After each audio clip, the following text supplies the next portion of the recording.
Tutorial Pengumuman Kelulusan tahun 2023. Pertama, kalian buka web browser. Kalian bisa menggunakan Google Chrome.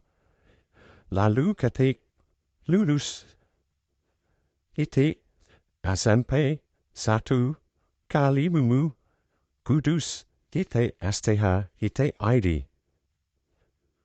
Setelah itu akan muncul user login. Kalian bisa memasukkan ISN sebagai usernya. Setelah itu, masukkan mis kalian sebagai password.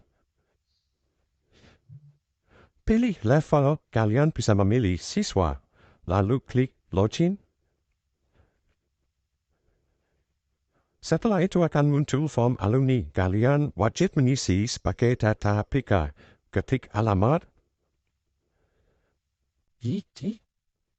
nomor handphone, alamat email, rencana kalian melanjutkan sekolah,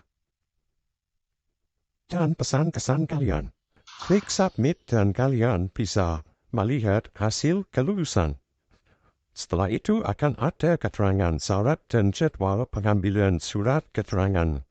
Kalian juga bisa mencetak SKL, klik pojok kanan atas garis 3, kemudian cetak surat keterangan lulus, maka akan langsung muncul surat keterangan lulus. Bisa kalian cek di download.